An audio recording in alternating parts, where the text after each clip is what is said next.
You are listening to the Maple Footy Podcast, the unofficial football podcast of the North. I'm your host, Sam Little. Find me on socials at SamLittle44 and the podcast at Maple Footy Pod. And now there's nothing left to say except for sit back, enjoy, and welcome to the show. Hello, yes, and welcome back to the Maple Footy Podcast. You already know, baby, we're the unofficial football podcast of the North. So that means when it is the international break, we come out in full force.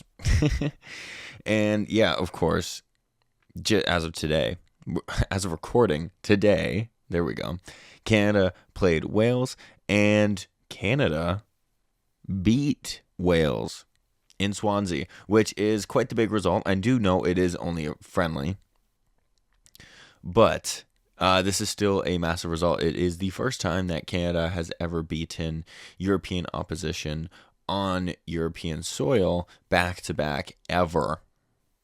Kind of a wonky stat, I know, but we take them. But yeah, definitely a performance to be proud of, and definitely a positive one finishing off this international break, heading towards 2026. Of course, still October, November have international breaks, and then I believe, off the top of my head, March as well. So yeah, still some international breaks to come, but definitely this was a good, I would say this was a very good window for the boys. 2 wins over 2 European nations, both who could very well be at the World Cup next year.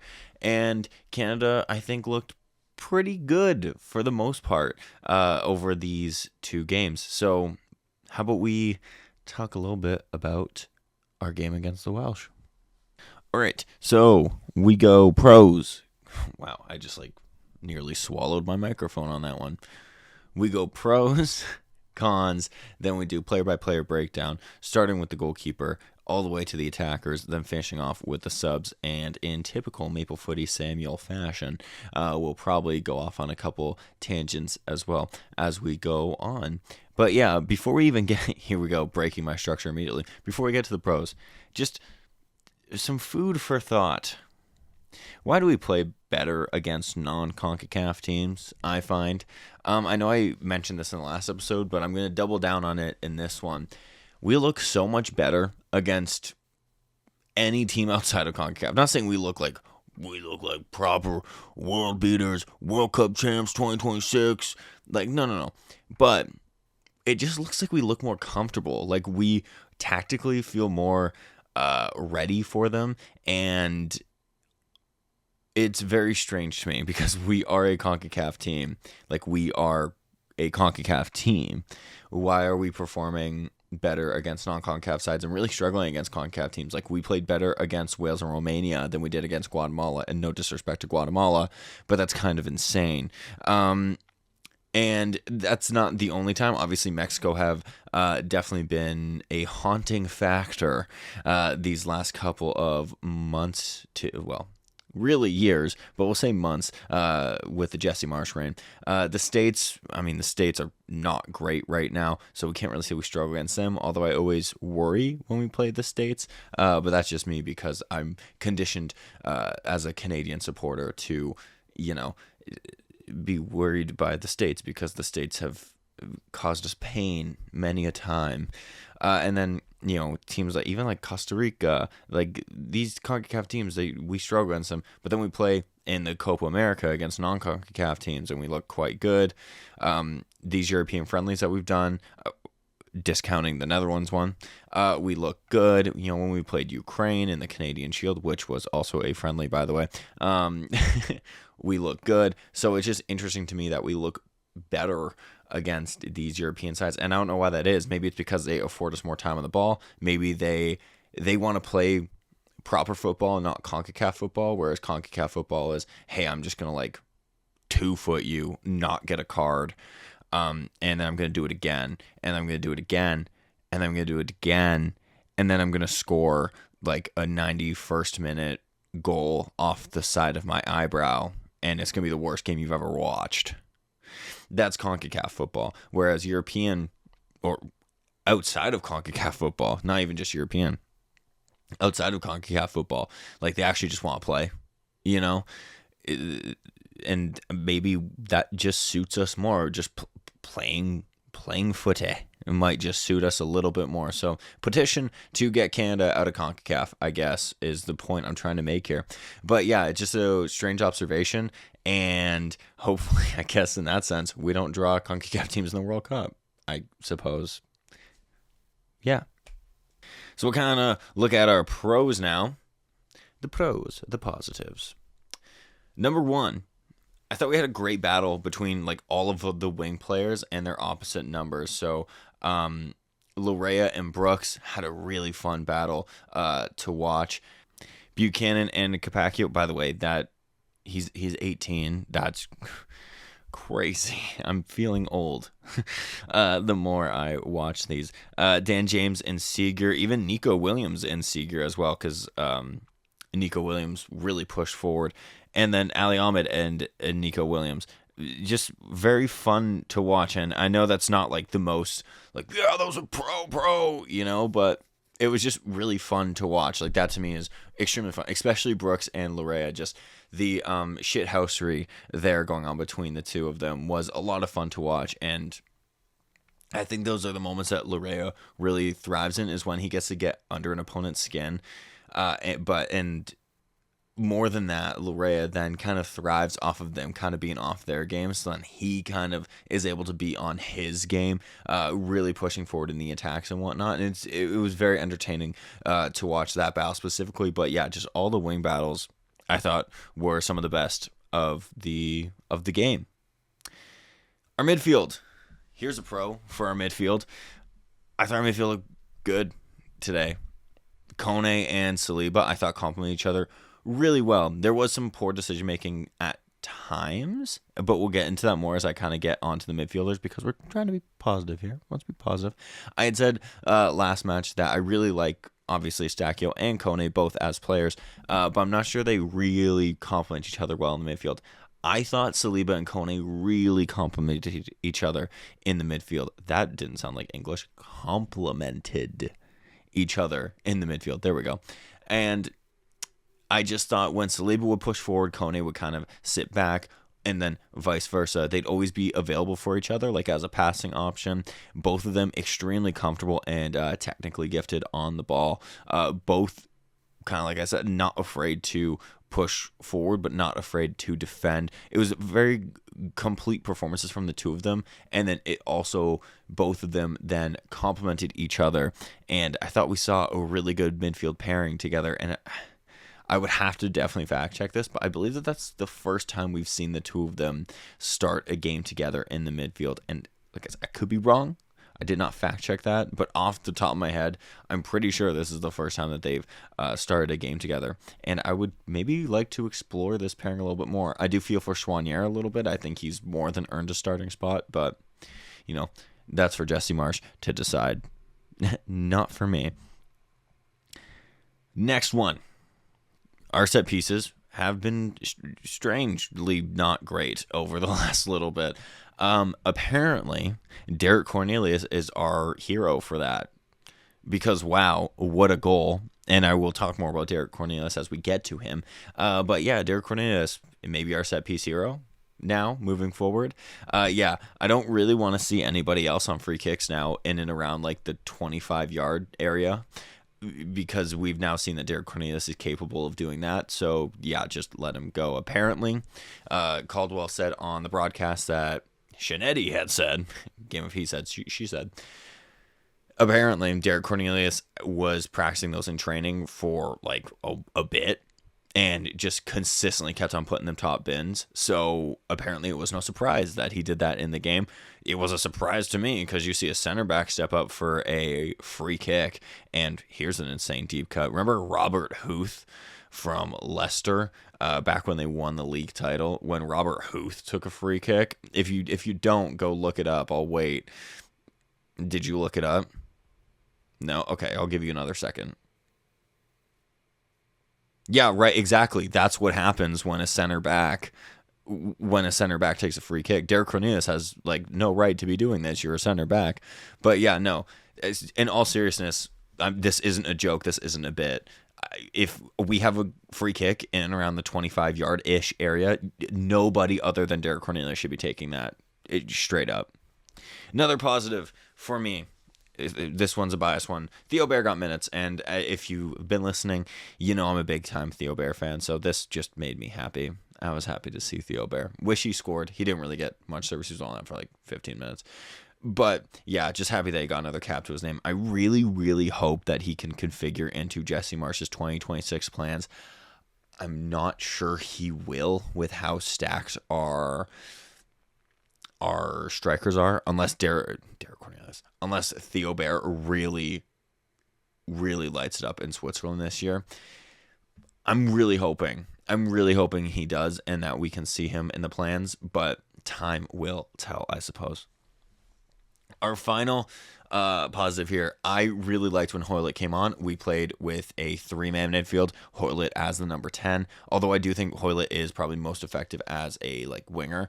He is more capable in a number 10 role. But my biggest point here is, remember how I'm always saying our midfield looks overrun and we should be playing with 3 midfielders. It looked good. It looks like it could work. I doubt that this is a thing that Jesse Marsh continues to do, playing 3 proper midfielders and then a singular striker. I doubt that's something that Jesse Marsh continues. But for that, how long was Hoyle on the field? Like half hour? For that half hour, I was happy. Let's move into the cons, though. Let's get negative now. First couple are actually more so directed at Jesse Marsh. We got to pull the trigger on substitutions, I think, earlier. I don't know how many times it was mentioned in commentary, but I definitely noticed it as well. The boys looked really tired come the 60th minute. And I know he made 2 changes in around the 65th, but 1, it's a friendly. You can make as many as you want. And 2, we can't wait for change because we started to get a little bit more sloppy, which was an issue in the Romania game as well. We didn't look as good in the second as we did the first. And then in this one, I don't think we looked as good in the second as we did the first, although this was more of a back and forth game than the Romania one, so that doesn't really help. But regardless, point still stands. I just think we need to pull the trigger on a change. If you need to make a change, make a change. And I commend Marsh for making the 2 changes in the 65th. I think maybe they could have come even earlier than that, and I also think he could have made more and some more frequently after that.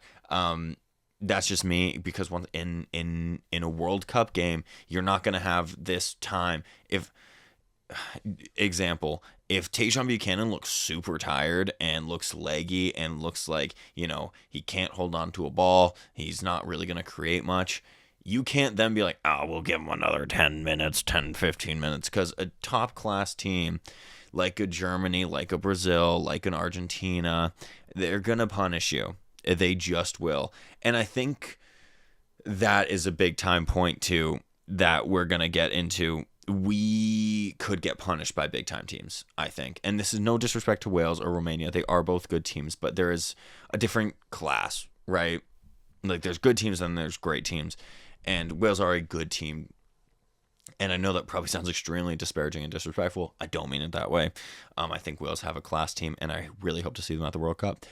But I just think against better opposition, we could get punished. As I said, we look tired and we look sloppy at points. You will get punished for that. Another thing you'll get punished for is decision making, and this kind of goes hand in hand with the sloppiness and the tiredness. As the tiredness and the sloppiness kind of progressed, our decision making got worse. I found guys were kind of trying to play too difficult of balls. They were trying to play strange passes. They were, maybe too lackadaisical. You can't do that.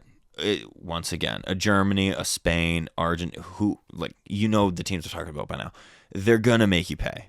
They just will. Mbappe will lick his lips for the French national team, seeing a wayward pass in his opposition's half. It's not good. You need to get that out of the game. I do know we have a good few young players, but if you want to be serious, you have to play seriously all the time. Kind of looping back around to subs. Sorry, I've got a lot I guess, to say about cons, even though this was a good performance. I'm sorry. Moving back to our subs, they need to make an impact, I think. And this is partially down to Jesse Marsch and for when he subs them on. And it's also on the subs as well. Because I found outside of Hoylett, I didn't really find that any of the subs added anything to the game. Schaffelberg came on and he didn't really do much. And then Theo Bear came on with Jaden Nelson and someone else. Who was it? Let me check my notes. Is Chouanier. Okay, that's a bit harsh on Chouanier. I thought Chouanier was pretty decent as well. But still not great, not the Chouanier that we've seen for Canada in recent times. But this is where it kind of comes down to Marsch. Bear, Nelson, and Chouanier got 14 minutes. Really, what are you doing in 14 minutes? I know that we've seen guys grab a late goal when they're a sub and whatnot, and I get that. But 14 minutes is not a lot of time for you to acclimatize to a game like this. And I know it was only a friendly, but this was not played in as a friendly, if you ask me. So a high octane match, and now you're asking these guys to come in and make an impact, really. And I think I don't want to say it's a big time ask because they also are professionals and they need to make an impact. So this is where I'm kind of on the fence of the players need to do more and then Jesse Marsch needs to give them more. So if that makes sense. But yeah, that's kind of how I feel about that. They just need to, I don't know, they need to make the subs themselves need to make the most of their minutes, and Jesse Marsch needs to set them up so that they can make the most of their minutes. Yeah. Good one, Sam. But yeah, just because, like I said, 14 minutes isn't a ton of time, but then you look at a guy like Schaffelberg who had 25 minutes and he didn't really acclimatize himself to the game either. So, and this has been I feel like this has been a little bit of an issue for a little bit, and Jesse Marsch has even commented on this, saying that the subs in second half games when he's put them on, they've struggled to make an impact. And once again, I think as a coach, you kind of need to look in the mirror and go, well, what can I do to help them make an impact in the second half? But the players also need to make an impact. So kind of is that a catch-22? I suppose it's a catch-22, or yeah, we'll say it's a catch-22. Final one is finish your chances. I'm not going to beat the dead horse on this one. I'm probably going to talk about it more as this podcast goes on. But yeah, finish your chances. We could have had a few others. We did get unlucky hitting the woodwork twice on the day. Luke DeFougereau was robbed of what would have been an insane goal. And I think it was Ali Ahmed, hit the post as well at a point. And yeah, so those are kind of, for me, unlucky. The guys did everything right. They just hit the post. But then you had some wasteful opportunities. Once again, I don't mean to harp on him. Taniela Washahi probably could have left with minimum 1, probably 2 goals. Richie Larea actually could have had one as well. It was a great bit of play from him, but just shot wasn't there. It wasn't great. We need to finish our chances. One, not to beat the dead horse even more, but against big teams, you need to finish your chances. It will punish you. Mark my words. All right, let's start player by player. So goalkeeper, defense, midfield, attack. Let's get into it. Goalkeeper was Dane St. Clair on the day, Maxime Crepeau. I mean, we already knew Dane St. Clair was starting this one anyways because Jesse Marsch had said that both keepers, both St. Clair and Crepeau, were going to get games. So we knew that once Crepeau started Romania, St. Clair was starting against Wales. And I'm sorry, I don't always mean to harp on him. He just didn't look super comfortable. Anytime the ball was kind of in around him, he didn't look super comfortable, and he didn't fill me with that feeling of he's got this. He didn't really face too many shots on the day, but when he did, even like the Dan James shot I think of in the, like, what was it, in around the 25th minute, he doesn't look confident with the save he makes, Dane St. Clair. And I know I always say this about him. He is a good goalkeeper and has been one of the best in the MLS this season. And don't get me wrong, but he doesn't look the same keeper for Canada. And I don't know what it is. Kind of funnily enough, both play, well, Olo O'Shea, he doesn't play for Minnesota anymore. But when he did, Oluwaseyi and Dane St. Clair. They both play very good for Minnesota, and then they come to Canada, and they don't look the same level of player that they do at club level to international level. This, to me, is why I'm still hashtag team start Canadian Buffon. Get that trending. But, yeah, I do rate St. Clair. I just don't find he looks comfortable, and I don't find he looks as good as he does for club as he does for country. That being said, I hope Dane St. Clair has a great rest of the season, because I always feel like I'm being super negative with Dane St. Clair when I actually do in fact rate him. But yeah, I guess that's just the way the cookie crumbles. But yeah, no, genuinely, I do rate St. Clair. I don't want you to think I don't.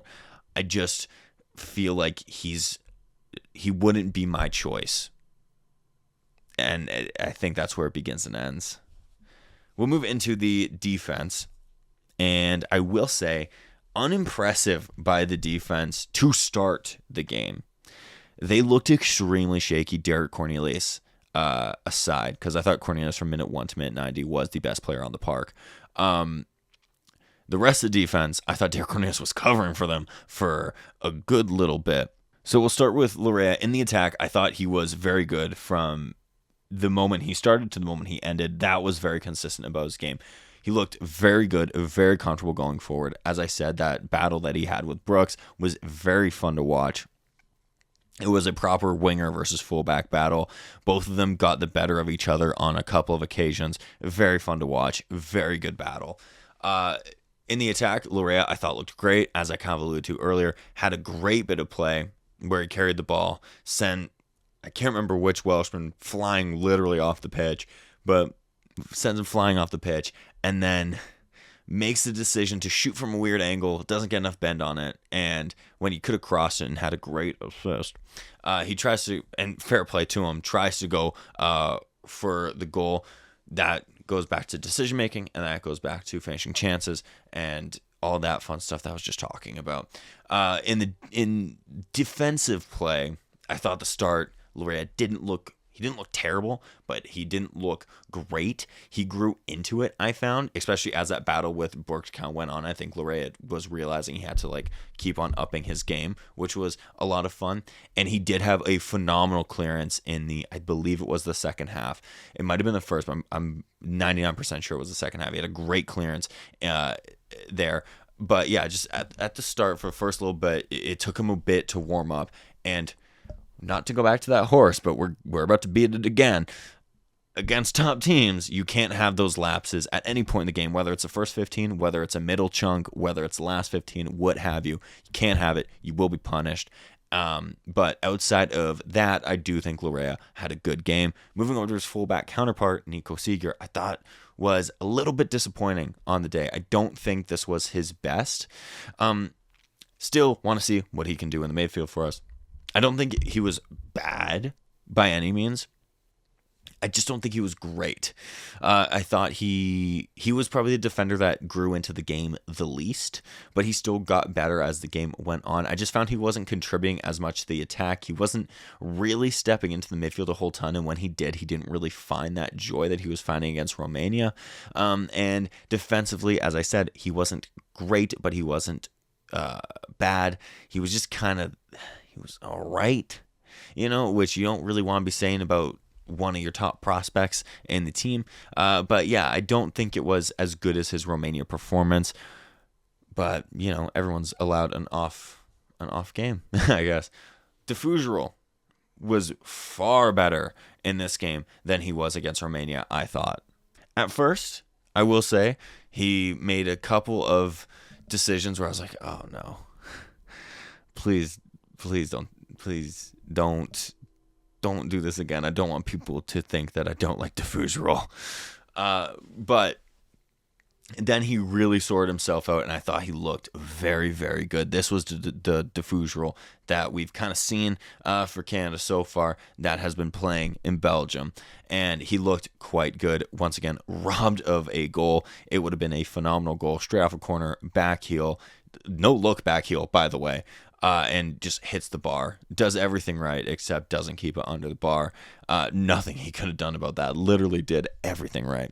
But yeah, it would have been a phenomenal goal. Outside of that, though, I do think he had a good game. Him and Cornelius looked a lot more comfortable with each other in this one than they did in the Romania one. And yeah, I thought it was a class game from Defugero, and I still think our starting center backs, if everyone is fit, should be Cornelius and Bombito. And then I still say, I know, don't shoot me, I still say our third is Kamal Miller. And then I would probably say Defugero right now is fourth in the pegging order. For me, obviously, he's definitely very much a top three for Jesse Marsch, though, which is the opinion that matters most, I would say. Derek Cornelius, my man of the match, he was just a rock, wasn't he? Covered for the defense a lot. I think you saw Derek Cornelius' maturity. We kind of discussed it a little bit in the last one, where he was the defender last game, without Alistair Johnston, Bombito, and Davies. Cornelius, this was his defense. He was the guy on the defense, and that was the same here. When the defense was sleeping, I thought Cornelius was always awake, for lack of a better term. He was really covering for them a lot, made some big time blocks, interceptions, like he was covering for the fullbacks, was covering for Defugero if he got caught out. And then, of course, the free kick. Paolo Maldini, come outside. I don't think I've ever seen Paolo Maldini do that. I'm kidding. Of course, Paolo Maldini, GOAT. But genuinely, what a free kick, and what a way. That's his first goal for Canada as well. What a way to get your first. I can't say he will get a better one than that. But yeah, what a way to get your first. And yeah, just get that guy on free kicks always. But yeah, he looked very good, and also looked good in the attacking phase outside of that free kick, putting a couple of very nice balls.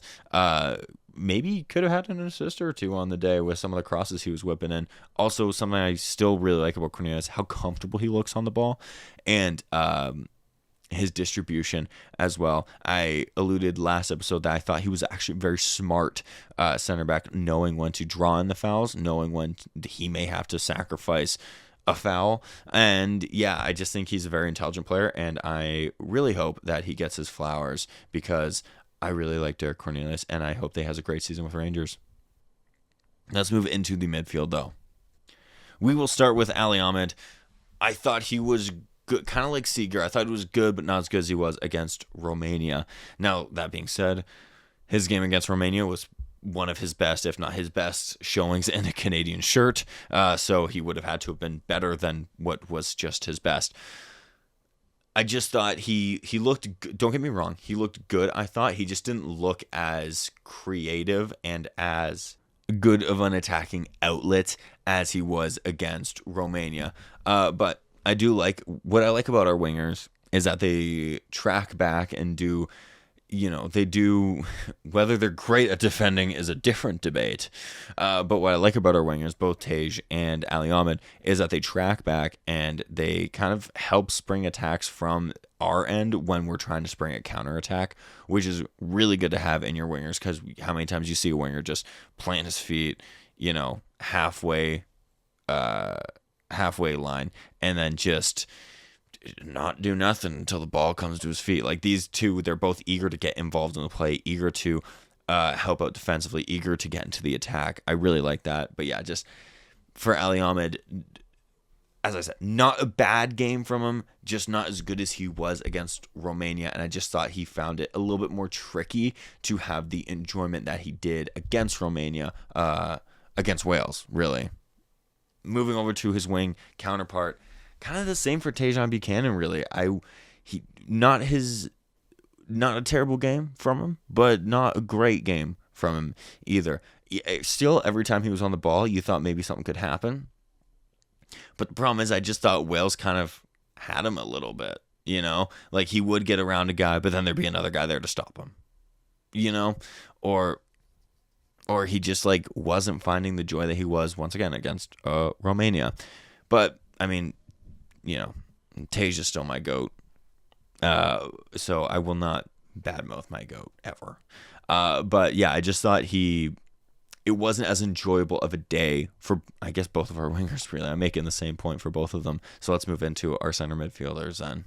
because I just keep making the same point for Tage and Ali Ahmed. So yeah, in summary, not terrible from them, but not great. Just kind of, they were decent and looked like they could have done something, but for whatever reason, it just wasn't clicking as well as it was. Yeah, that's what I think. So yeah, center midfields now. Kone and Saliba were our two on the day. And as I already alluded to, I thought that they complement each other really well. Starting with Ishmael Kone, I know a lot of people have been talking about him. The whole argument with Jesse Marsch on the sidelines has come and gone. It's a non-story, I think, still, even with all the reports, all the quote-unquote, all the reports basically saying that some guys weren't pleased with it, but that it had basically been resolved literally like at breakfast the next day. So it's a non-story, essentially. I still don't really know what the whole argument was about, but regardless, who cares? They're professional athletes. They sorted it. They're grown men. They're grown human beings. People argue. Let's get over it. Let's not make a story of everything. Anyways, Kone, I thought, far better tonight against Wales than he was against Romania. He looked quite the player. I thought there's a couple times still where his decision-making, as I find with Kone, his decision-making wasn't matching the rest of his game. But I do think he looked very good. He looked super comfortable on the ball, looked really comfortable with the best Saliba in world football next to him. And as I said, they both just really complemented each other really well. Kone, also another guy that was unlucky to have hit the post, where he hit the post early on. It was within the first, 5 or 6 minutes. Would have been a great goal. Would have been a great team goal as well. So yeah, that was him, Ali Ahmed. I believe it was Ali Ahmed. And Luke DeFougerol, that all hit the woodwork. What can you do? But yeah, it would have been a great team goal. But yeah, I thought he looked very good. As I said, looked very good in the attack, looked very good in defense. The only thing with Kone is, well, the only two things is consistency and decision-making, I think. And I hope the more he plays this season, hopefully, those both improve. Consistently will improve if he can consistently play.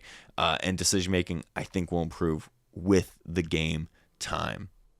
We'll look over at the best Saliba in world football. Probably the second best player on the pitch for me. I thought he was all over in a good way, not in a bad way, in a good way.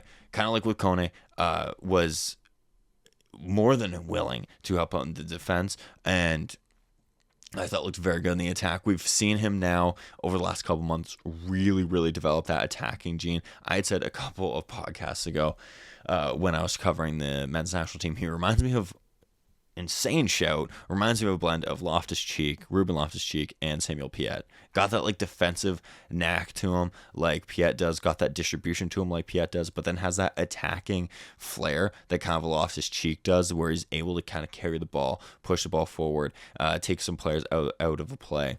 And now he's with Anderlecht has kind of started adding some goal scoring as well. And yeah, I just thought he looked quite good on the day. Wales didn't really know how to cope with him. To cope with him, they just fouled him a few times. And, you know, I think that's, as bad as it sounds, I think that's in a weird way a compliment, right? Like, we can't really stop you, so we're just going to hack your shin, you know? So in a weird way, a compliment, I guess. But yeah, no, best Saliba in world football for a reason. Let's move into the attackers, though. Jonathan David. I'll start with him.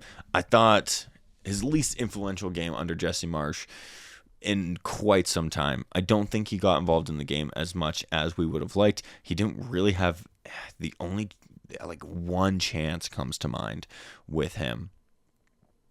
Yeah, that's about it. He wasn't really able to get in with the build-up play for the attacks. And yeah, he just really wasn't finding much joy at all. He wasn't really, it wasn't Jonathan David we come to know and love under Jesse Marsch. But, you know, it's one game. If this was a multiple game run of me saying this about Jonathan David, I'd be more concerned. I just think it may have just been the game itself. Maybe wasn't set up for him to succeed in a sense. Moving on to a strike partner, Tani Oluwaseyi.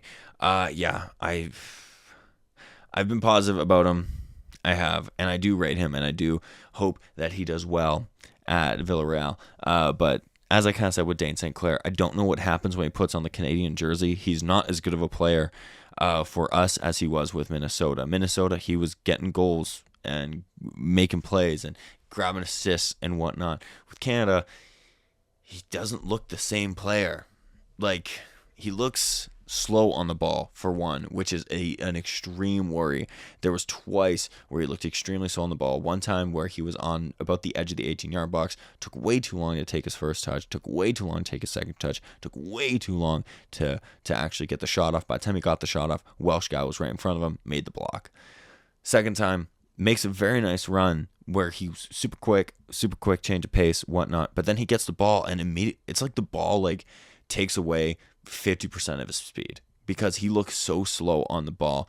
And the moment that you see him breaking away, you just, as bad as you just know he's not going to score. And that's exactly what happened. And now I really want Oluseyi to do well because, if you go back and listen to my Copa episodes and all the episodes after that when he did play, I was positive about him. But we're getting close to the World Cup and we need a striker that's going to score. Simple as. You can't have a striker that can't get a ball out of his feet. You can't have a striker that can't make a play, And Oluseyi, as I've long said, he reminds me of he's cut from the same cloth as like a Darwin Nunez and a Timo Werner. He does most other things well. He runs the lines really well. He can make a play. He can do what have you. But when it comes to the ball, putting that in the back of the net, not his strong suit. And when you're a striker, that needs to be your strongest suit. That's my opinion. But yeah, the more I kind of watch him, the more nervous I get for 2026 because it just feels like there's going to be a lot on Jonathan David to have to score here because Tani Oluseyi, regardless of how many chances we give him, it just doesn't feel like he's got it in a Canadian jersey right now, and I want him to prove me wrong, and I hope he does. But I guess he would prove me right from all the way back when I was really big up in him, but he'd be proving me wrong now in the present. So, prove me right and wrong, Tani Oluseyi, please, because I do actually rate him as a player. I know it probably doesn't sound like it, but I do rate him as a player. Just when it comes to finishing, he really needs to improve. Moving into our substitutes. I kind of already basically touched upon most of them, but we'll do a quick rundown. 65th minute, Junior Hoylett and Jacob Schaffberg came on for Jonathan David and Ali Ahmed, respectively. Junior Hoylett, I thought, looked bright. I don't think he had many big-time moments, but I did like him as that number 10. He just looks quite comfortable, whether he's coming in off the wing, where he usually plays as on the wings, or if he's in the 10 slot as he was here. He just looks super comfortable on the ball. Looks like he can make something happen at any time. And as I've said for the last little bit now, he probably isn't a 90-minute-a-game player anymore, but he's most definitely can give you 20 to 30 minutes, I think. And I think that we still need to utilize Junior Hoylett in the years that he has left, because he is 35 now, so he doesn't have too many, I would assume, left in him. But yeah, I really, really, really hope that we keep using Junior Hoylett because he is a proper player, and I still don't think we have a player that can do what he does. Jacob Schaffberg came on at the same time, and I'm not going to harp on him because I feel like I've been negative to a lot of players that I've been negative to recently. Dane St. Clair and Tani Oluseyi, really sorry. I do rate you both. Same with you, Jacob Schaffberg. I just think he struggled to get into the game, and I'll leave it at that. I don't think he really got into the game.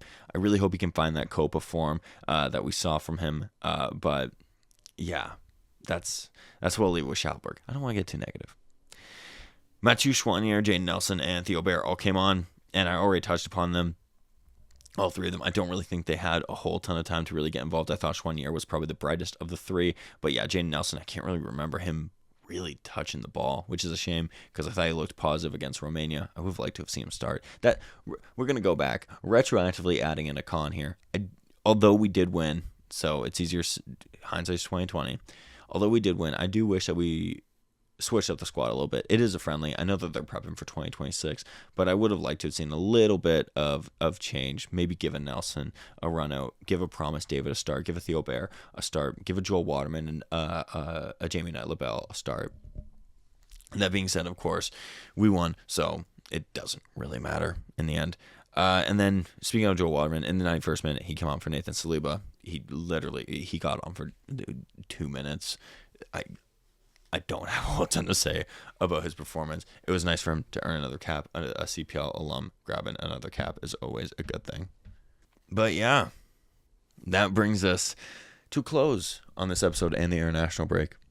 Play the sad music, please. Yeah, we will, of course, be back for Colombia when we have them in October, and Australia and Montreal. I will be there, which is going to be fun. I cannot wait. And who do we have in November? They just announced Ecuador. Ecuador is our November window, which is really cool. That will be in Toronto. Hoping I can get out to that one as well. And yeah, outside of that, I think those are literally the remaining dates. So those will be fun. Expect coverage for those. Expect me to keep on covering the Canadian boys leading up to 2026.